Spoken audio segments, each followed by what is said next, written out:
Bem-vindos ao curso de extensão Cinema, Mitologia e História. E obrigada a todos vocês pela presença.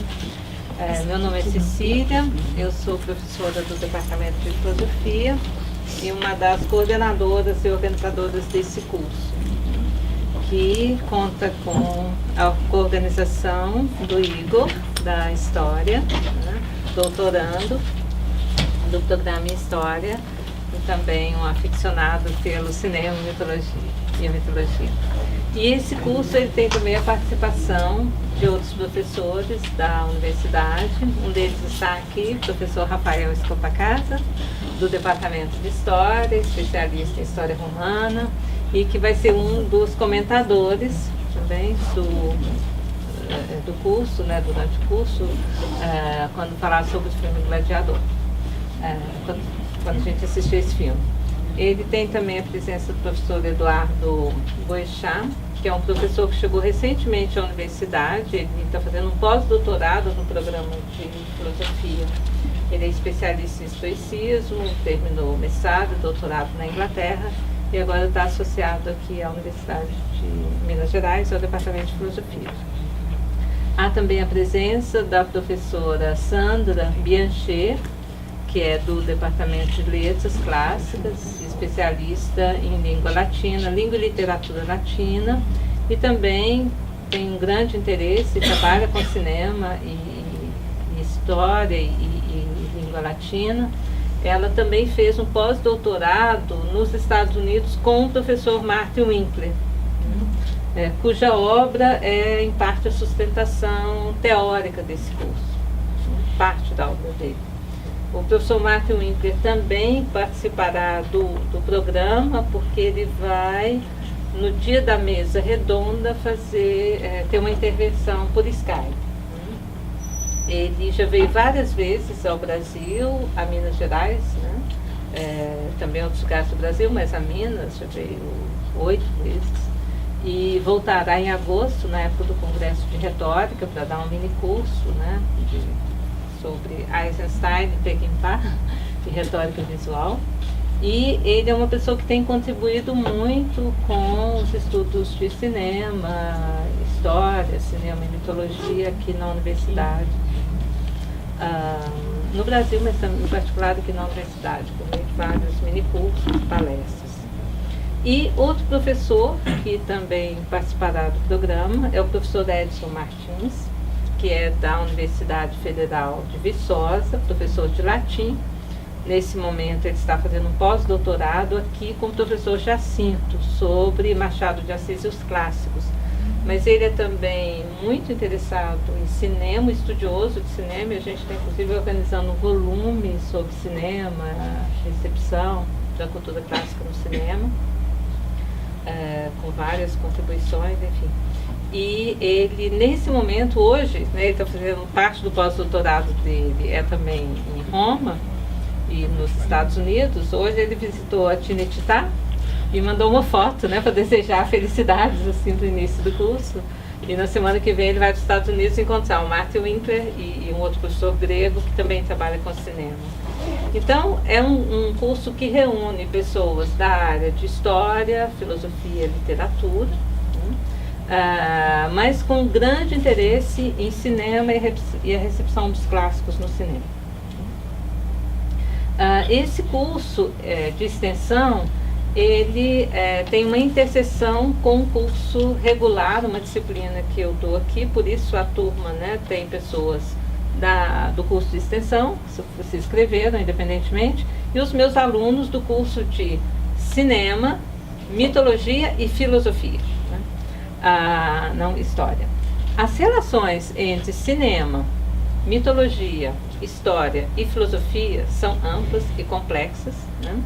E, em particular, a relação também entre filosofia e história, né? Ela é bastante interessante e delicada. A gente vai voltar a ela futuramente, né? Quando eu fizer um breve comentário sobre Aristóteles e como ele atribui a proximidade, né, maior da poesia com a filosofia e não da história com a filosofia. Mas, por hora, né, é interessante a gente apenas pensar que esses 4 termos, né, se referem a conceitos também vários, né, o termo mitologia, o que se entende por mitologia varia bastante ao longo da história e é um termo muito complexo, porque ele se entende por filosofia também, né? Mas para a gente se concentrar, né, no objeto do curso, né, que, como eu disse, o objeto são os filmes e textos de uma coleção chamada História e Mitologia, que foi feita pelo professor Martin Winkler, né, por meio desses 4 livros, de 3 dos 4 livros que a gente vai estudar aqui. Sobre a relação, então, da história com a mitologia, né, e com o filme de hoje, Troia, né, como o público aqui é bastante variado, tem alunos, né, de diversos cursos na universidade, mas também pessoas talvez já formadas de outras áreas, né, ou que tenham simplesmente interesse em cinema, né. Eu vou dar umas informações, talvez para alguns já conhecidas, né, mas que eu acho interessante trazer, né, aqui. Essa relação, como eu disse, entre história e mitologia, né, é uma relação interessante, mas, como eu disse, complexa, né. Todos vocês conhecem Heródoto, né, que é chamado o pai da história, né. Dos grandes historiadores da cultura antiga, a gente tem 2 nomes que, mesmo que vocês não tenham lido a obra deles, vocês certamente, mesmo no segundo grau é minha época, mas no ensino médio, né, sempre se faz referência a Tucídides, Heródoto, né? E aqui a gente tem o livro de Heródoto, numa tradução antiga, que foi feita pelo Vale da Gama Cura, editada pela Universidade de Brasília, nos anos 80, né? E a história de Heródoto, né? Heródoto é chamado o pai da história. Como eu disse, outro historiador importante e cuja obra, inclusive, até metodologicamente, aí o Rafael me corrija se eu estiver errada, mas hoje talvez o historiador, né, escreva, talvez não, ele escreve de uma maneira talvez muito mais próxima de Tucídides do que de Heródoto, né? Porque um historiador que faça o que Heródoto faz aqui na abertura do livro 1, né, se ele fizesse isso, seria um pouco complicado, talvez, né? Veja bem, o que Heródoto faz nesse texto, que não foi um texto lido na antiguidade, no período clássico, principalmente no século V. Esse texto, assim, não era lido pelas pessoas, pouquíssima gente tinha acesso a livros, havia poucos livros, e poucas pessoas tinham condições de ler. Esse texto foi falado, né? Ele foi, quer dizer, lido por ele na cidade de Atenas, né? Mas como se começa a história de Heródoto? Ele diz: os resultados das investigações de Heródoto, de Halicarnassos, são apresentados aqui para que a memória dos acontecimentos não se apague, né? Então a ideia da história como, né, a fonte da nossa memória. Entre os homens, com o passar do tempo, e para que feitos maravilhosos e admiráveis dos helenos e dos bárbaros não deixem de ser lembrados, inclusive as razões pelas quais eles se guerrearam. Então veja, eu já tenho uma divisão aqui entre gregos e bárbaros, ou seja, todos os não gregos, né? Bárbaros aqui, persas, egípcios, citas, amazonas, né? Todos entram aqui, né? E o tema da guerra, né? Quer dizer, por que eles se guerrearam? Essa é a pergunta. Por que os gregos se guerrearam com os não gregos, os bárbaros, né? E aí ele continua dizendo que os doutos, né, quer dizer, os sábios, dizem que os fenícios foram a causa da desavença, né? E aí ele continua, né? Então ele vai falar de mulheres, que entram nessa história e mulheres que são raptadas, né? E aí ele continua, ao falar dessas mulheres, os parágrafos seguintes, né, ele traz a história de Medeia, né? Ele traz a história de mais mulheres, mas ele fala aqui no parágrafo 2, aqui eu estou saltando, né, uma parte grande, né? dele falando que algumas mulheres, quando os fenícios chegaram, elas foram nos navios interessadas em alguns objetos que eles estavam trazendo, se debruçaram na polpa, ficou muito mais fácil, né, na proa do navio, para ver os objetos, e foi muito fácil, né, pegar essas mulheres e tornar e levar elas, né, dentro do navio para a Fenícia. Mas e depois ele diz do rapto, né, no caso de Io, que era uma dessas mulheres, né, que foram levadas, e assim chegou Io ao Egito, segundo dizem os persas, mas não os helenos. E esta, em sua opinião, foi a primeira ofensa cometida. Quer dizer, uma ofensa, então, foi o quê? O rapto de uma mulher, Io. Depois disso, de acordo com a sua versão, alguns helenos, cujos nomes eles não sabem dizer, então veja que todo o relato histórico, alguém disse, disseram isso, mas não sei quem disse. Depois disso, de acordo com a sua versão, alguns helenos, cujos nomes eles não sabem dizer, desembarcaram em Tiro, na Fenícia, e raptaram Európe, filha do rei. Esses helenos deveriam ser cretenses. Por que cretenses? Vamos entrar nisso agora. Até esse ponto, as ofensas se compensavam. Quer dizer, vem um barco de rapto uma mulher, depois são os barcos e raptos, né? Uma outra mulher.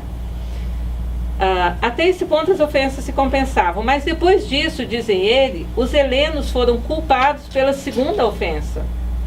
Eles navegaram em uma nau longa até Aia, na Colquis, e o rio Fazes. Depois de concluir os negócios para os quais tinham vindo, eles raptaram Medeia, a filha do rei.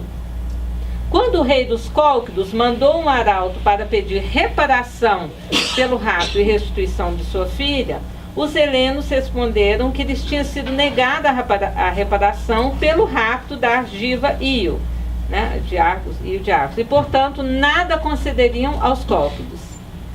Então, dizem eles, na segunda geração depois desses fatos, Alexandre, filho de Príamo, tendo ouvido essa história, teve a ideia de obter para si mesmo uma esposa da Hélade, mediante rapto, inteiramente convencido de que, da mesma forma, assim raptou Helena. Os helenos resolveram primeiro enviar mensageiros para pedir a restituição de Helena e uma reparação pelo rapto. Quando, porém, esta proposta foi feita, ouviram como resposta que Medeia tinha sido raptada, e lhes foi dito que eles, que agora pediam reparação a outros, não a tinham concedido nem devolvido à mulher raptada, apesar das reclamações dos ofendidos. Então vejam, no início da história de Heródoto, o pai da história, o que eu tenho? A história de rapto de mulheres, e mulheres míticas, né? Medeia, a princesa da Cólquida, né, que ajudou Jasão a roubar o velocino de ouro, foi para a Grécia, né? Foi ver em Corinto, depois mata os filhos, né? Vocês conhecem a história dessa família tão complicada.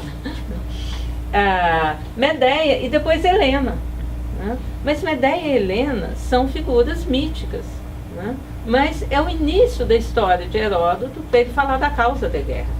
E um pouquinho mais à frente ele vai dar a opinião dele também, ou vai concordar com essa opinião, que ele achava que Helena não estava em Troia, porque se ela estivesse, certamente os troianos dariam Helena, porque eles não deixariam a cidade ser destruída por causa de uma mulher. Não compensa uma cidade, né, a cidade ser destruída por causa de uma mulher.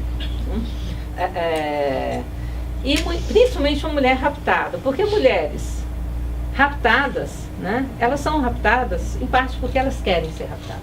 Né? Então, há vários elementos interessantes também na história de Heródoto, né, que tem uma conexão ainda hoje com mulheres raptadas. E o termo rapto em grego, né, ele não significa só rapto. Ele pode, também a palavra, ser traduzida como violação, estupro. Né? Então, eu vejo que esse discurso sobre a mulher também ele tem outras reverberações. Eu não vou entrar agora em questões de gênero, né? Mas a ideia é de que mulheres, quando querem ser raptadas ou violadas, em parte é porque elas queriam, né? Quando elas são, é porque em parte elas queriam aquilo. Né? Essa visão de Heródoto, né? Ela então é interessante para a gente ver a discussão sobre um tema da guerra e a origem, a causa, tendo sido o rapto de mulheres. Né? Tudo bem até aqui? Alguma questão? Bom, qual é, né, a consequência de Helena ser raptada? ser levada de Argos, né, saindo da casa de Menelau, ou ter ido por sua livre e espontânea vontade, né, se a gente pode ter esses termos assim. Ela chega até Troia e ela, espartana, daí para frente vai ser sempre lida como Helena de Troia, embora Helena seja de Esparta, ela não é de Troia, mas depois dela ir para Troia, Helena vai ficar com a fama, né, da Helena troiana, vai ser chamada Helena de Troia. E essa ida de Helena faz com que, né, os gregos viajem para Troia, né, para recuperar Helena ou para tomar Troia, né, e principalmente nem tanto recuperar Helena, como dizem algumas, né, dos textos ligados a esse mito, mas para recuperar uma honra perdida, uma ofensa cometida por um estrangeiro, que é Alexandre ou Paris, né, ele tem 2 nomes na história do mito, que chega na casa de Menelau, é recebido e como hóspede, um conceito muito importante na cultura grega, o conceito de hóspede e a ideia do xenos, do estrangeiro que chega como hóspede, que eu tenho que receber bem, né? Mas imagina, você recebe bem um príncipe troiano na sua casa, enquanto você tem que resolver uns problemas, né, em Creta, Menelau sai para Creta, ele rouba a sua esposa, né? Ou seduz ou rouba, né? Mas isso é uma ofensa contra a lei da xenia, contra a lei da hospedagem. Então, nem tanto como diz Menelau em uma tragédia grega, né, uma tragédia de Eurípides, ele fala, na verdade eu não vim por causa de Helena, eu vim, né, punir aquele que me ofendeu, né, roubando a minha esposa, né, roubando uma propriedade, né, ou seduzindo a mulher. Né. Muito bem. A guerra de Troia, né, pelo menos a alegação, então, é que ela é feita em função de uma ofensa cometida de um troiano, de um estrangeiro contra um grego. Né. Agora, se vocês se lembram, ou se lembram da leitura de Homero, né, da Ilíada, da Odisseia, mas principalmente da Ilíada, né, e o filme de hoje, em parte, é esse relato, né, parte desse relato da Ilíada. Helena, na Ilíada, em certo momento, ela fala, né? Em certo momento na Ilíada, ela diz que ela foi raptada, que ela foi contra a sua vontade. Em outros momentos, ela diz que ela foi uma loucura, ela ter se apaixonado, ter desejado Paris, ter seguido Paris. Né? Isso é bastante complicado porque a Ilíada é um texto todo em camadas, escrito em diferentes épocas, transmitido, né? E atribuído a um autor chamado Homero, né? Mas enfim, é um texto que vem de diferentes momentos dessa lenda, né? do mito de Troia, e é interessante ver como que nessa obra Helena se coloca, e a figura de Helena é tão complexa também, né? Ela não é acusada por homens de Troia importantes como Heitor ou como rei Príamo, né? Então quem lê a Ilíada, lendo, vai observar isso. Mas uma das coisas interessantes que tem na Ilíada é Helena sabendo da fama que essa guerra vai ter na posteridade, porque ela é contada por um poeta, né? Isso que Heródoto diz, que o historiador vai trazer e apresentar aquele relato para que não se perca na memória, né, os fatos que aconteceram e que levaram à guerra. E Helena, na Ilíada, ela fala sobre isso, né? A importância que essa guerra tem, tanto para mostrar o valor de certos heróis, e para mostrar a posteridade também, né? Mostrar à posteridade a importância que tiveram esses heróis, né, gregos que foram lutar contra os troianos. Né? Veja bem, são temas, né, que, de fato, a gente dá razão a Helena, né, mesmo sabendo que Helena é uma figura mítica. Ou dá razão a Homero, ou quem quer que tenha escrito, né, a Ilíada, a Odisseia. Esses fatos, até hoje, né, nos chamam a atenção, tem algum sentido para a gente, porque até hoje eles estão sendo relatados, só que agora por um novo meio também, né, que é o meio do cinema.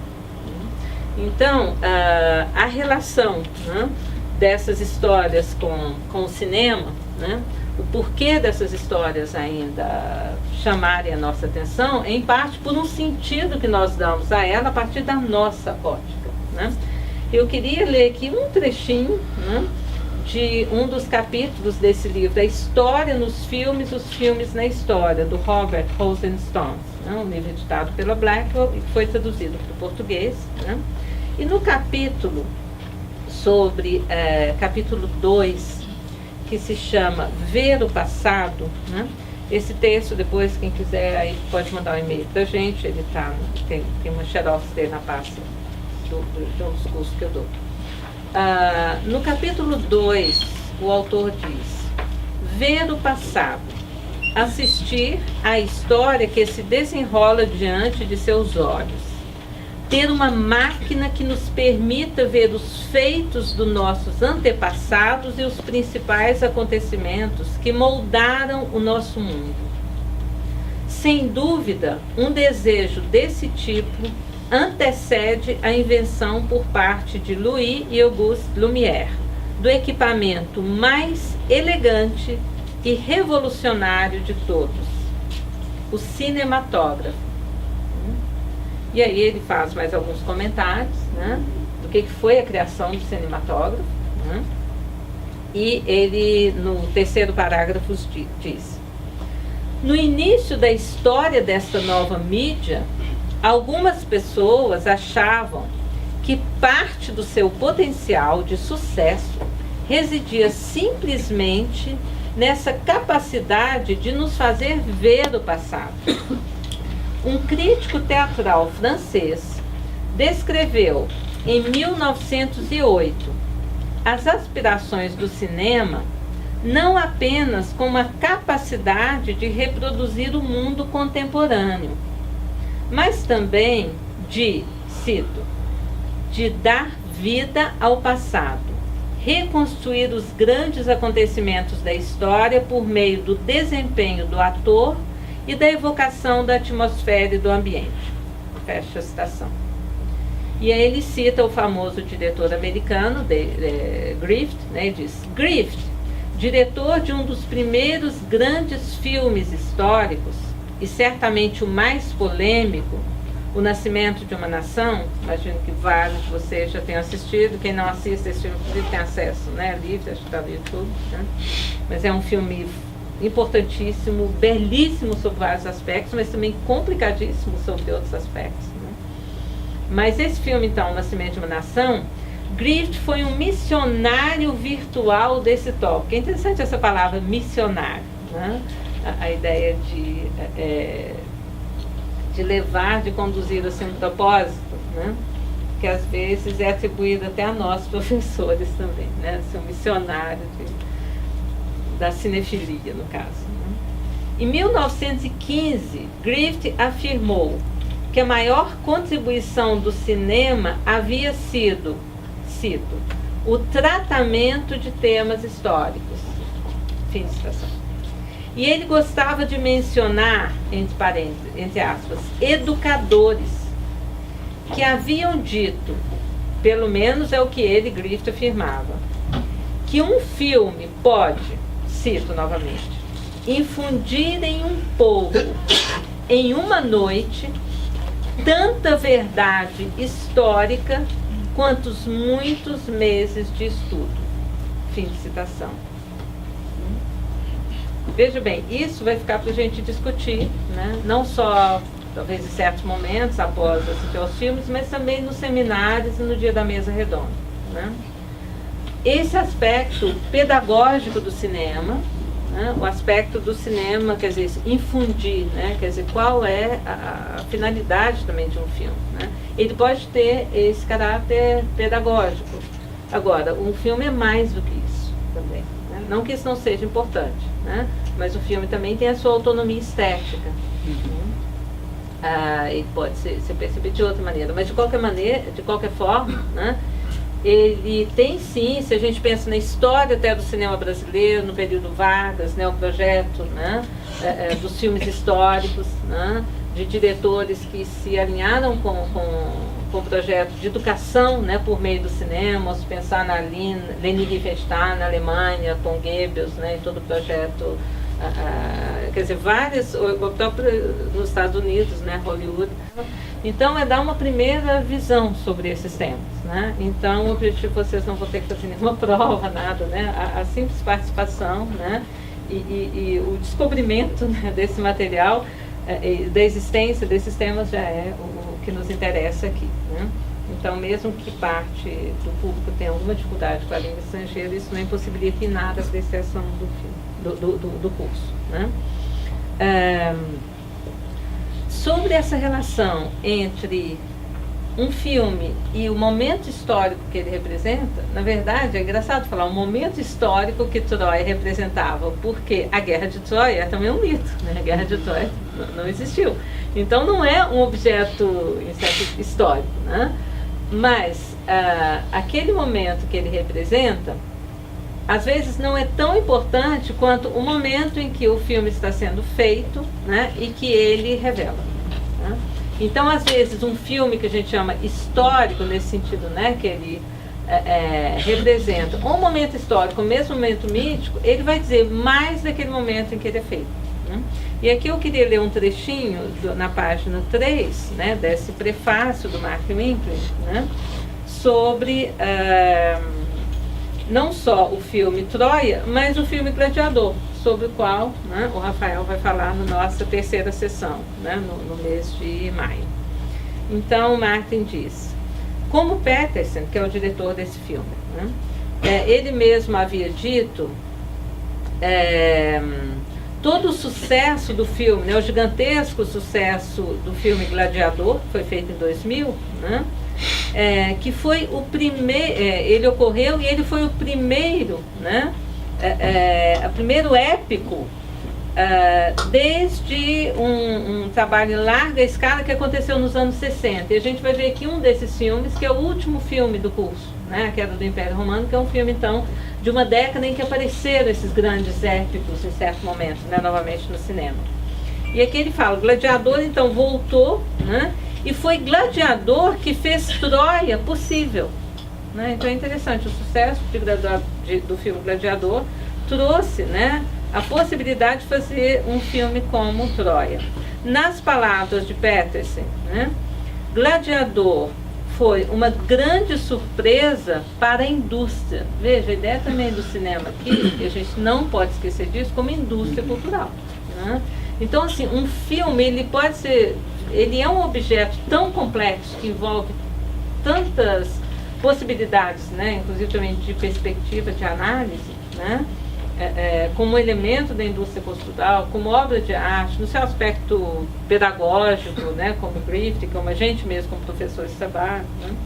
Mas, enfim, então ele foi um espanto para essa indústria, né, para o público, para todos nós, né.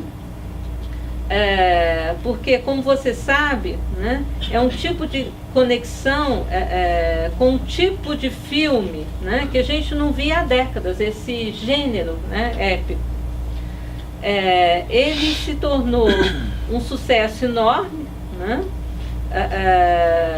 e depois ele diz, Gladiador inaugurou um verdadeiro renascimento da antiguidade clássica no cinema europeu e americano e na televisão. Além disso, Gladiador revelou mais sobre o espírito da América contemporânea no início do século XX, né, do terceiro milênio, do que sobre a história do Império Romano na segunda metade do segundo século. Troia também tem analogias políticas e militares. Então veja como é interessante essa observação. O filme Gladiador ter revelado mais da sociedade americana do que o objeto dele, que era sobre o Império Romano. E Troia também, né? E nesse livro do Winkler tem vários artigos, né? Porque é uma coletânea de artigos de outros especialistas sobre esse tema, né? Ele revela mais da própria sociedade americana como império, né, na época da Guerra do Iraque, também após a Guerra do Iraque, enfim, do que de Troia, né? Então aqui, por exemplo, um dos artigos, né, que tem aqui é Troia e o papel da história, né? Troia e a memória da guerra, um artigo do professor Frederick Hall, que é outro que vem, né, que também já veio algumas vezes, né? A política realista de Troia, né? Então, esse filme, ele também pode ser discutido nessa perspectiva de revelar, né, a política americana, né, naquele momento. Né? É nesse sentido que a gente tem que entender certas alterações no que a gente pensa que é o mito da Guerra de Troia, que é a história de Helena, a história de Menelau. Essas alterações, quando feitas por um diretor, retomando o mito antigo, elas têm um objetivo. E a gente deve entender isso como mais uma versão do mito. Por isso que ao assistir um filme desse, uma primeira coisa que a gente tem que pensar é que esses mitos gregos, primeiro, não tinha um mito, né, uma versão oficial que era correta. Né? No caso, por exemplo, da história de Helena de Troia, a gente tem uma pletora de livros sobre isso, né? Mas eu trouxe 2 aqui só para mostrar a vocês, apontar para esse problema, né? Para a gente depois voltar a ele, até em relação a outros filmes também. Né? Mas esse aqui é um livro bastante interessante, chamado, né, Stealing Helen, Roubando Helena. Né? Que ele fala sobre esse mitema, quer dizer, esse tema da moça roubada em uma guerra sobre, né, por causa desse rapto da moça. E aí ele passeia, né, não só pela história grega, mas por vários relatos de vários povos em várias partes do mundo. Né? E basta a gente pensar numa crônica como Machado de Assis, né, que era um admirador dos gregos, um leitor dos gregos e também dos clássicos, né, romanos também, mas dos gregos. E Machado de Assis tem uma crônica, né, em que ele fala sobre um episódio que aconteceu no Rio Grande do Sul, né, em que Bagé e Porto Alegre estavam disputando o poder político naquela área, né, e aí ele fala assim, está tendo essa guerra no sul do país, essa batalha entre Bagé e Porto Alegre, né, 2 cidades disputando o poder político aqui na região, e aconteceu agora na Bahia, perto de Canavieiras, né, o rapto de 2 moças, parece nada e é Homero, ainda mais que Homero que contou o rapto só de uma, aqui são 2. Venha dar no mesmo poder e desejo é o que move o mundo. Mais ou menos é isso que Machado fala, que vocês falam nessa crônica. Né? Mas então, esse tema da moça roubada como elemento para se... como elemento que justifique, né, batalha, que justifique uma disputa, que justifique outras atitudes. Né? Agora, Helena, né, se ela foi mesmo para Troia, porque tem várias outras versões. Uma das versões é que Helena não foi para Troia, foi o nome dela que foi para Troia. Né? Foi um fantasma de Helena que foi para Troia. E o nome pode ser visto como um fantasma, como, né, uma coisa é o nome, outra coisa é a coisa. Né? As palavras e as coisas, como diria Foucault. Mas tem uma versão do mito de que Helena não foi para Troia, que já era conhecida na Grécia, deu origem a peças de teatro, a outros relatos épicos. Né? E esse livro trata disso, Helena de Troia e seu fantasma sem vergonha. Né? Esse livro mostra, quer dizer, foi o fantasma dela, foi o ídolo, um nome, e não é. Ela ficou guardada no Egito igual Penélope, esperando que Menelau a buscasse. Porque ela queria proteger Helena, o casamento de Helena. É a deusa que cuida, né, dos casamentos, mulher de Zeus.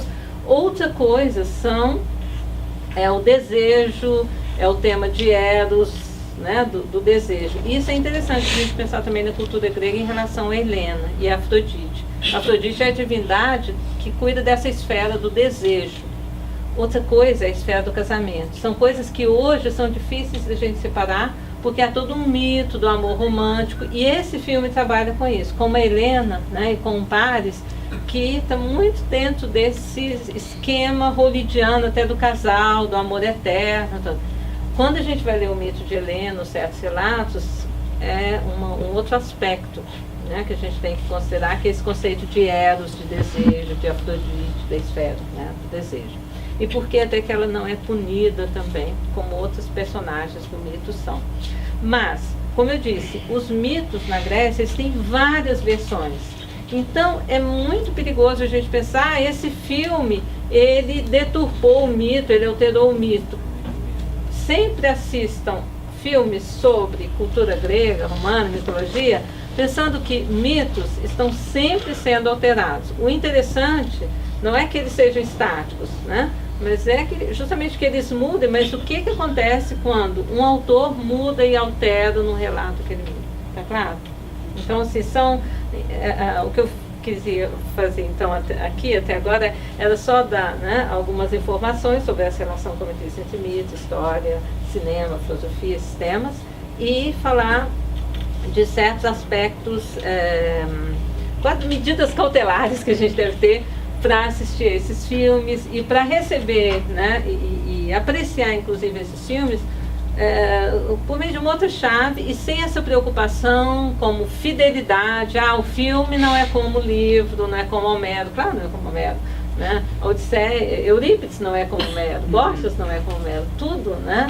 Como diria o Paulo Leminski, né? Tudo está sempre se metamorfoseando, né?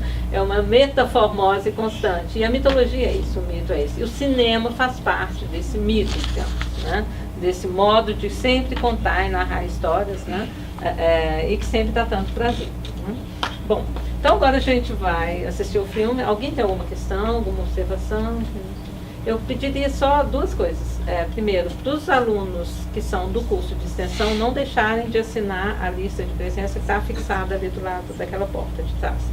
E para os alunos do curso de medicina regular, eles não deixarem de assinar também a frequência e pegarem o programa com um dos meus. Bom, tem o Igor e tem também um mestrando meu aqui, o Daniel, que está com essa lista com o material. Como é que se chama assim? A história no filme, filme na história? É esse livro a história nos filmes, os filmes na história. A história nos filmes e os filmes na história, do Robert Rosenstone. É da Paz e Terra. Né? E a própria questão da divindade, como que é representado, que é algo que em Homero está tão presente, porque os deuses interferem o tempo todo nas lutas também, quem lida vê lá a atuação de homens e deuses em conjunto. Então, isso é um problema também, como que num filme, para um público contemporâneo, né, você vai colocar os deuses aparecendo, né, e que medida isso pode ser feito e como isso pode ser feito, né. Enfim, o filme tem várias questões e mesmo as adaptações, aqui o que aconteceu com Helena e Paris, né? Eles continuam juntos, mas o casal onde tem esse amor romântico e a ideia, né, assim, até da perda, porque Paris, né, morre e Helena volta com Menelau para Troia, né? Essa é uma versão do mito canônico, embora canônica que seja complicado também, mas enfim. Aqui, Briseida e Aquiles que é realçado, né? E é mais a relação entre Briseida, também essa transferência, né? Quer dizer, o que isso significa também para a compreensão geral do filme e para o valor também de Aquiles, né? Então, são assim, diferenças que mostram certas opções que realçam também certos valores, né? Que é interessante discutir depois. Com o filme, no dia do seminário sobre o livro Return to Troy, a gente vai ter a oportunidade de discutir também mais elementos, né, ligados a esse filme e a essa versão. Tá bom? Então, acho que é isso. Obrigada, boa noite, até o próximo encontro.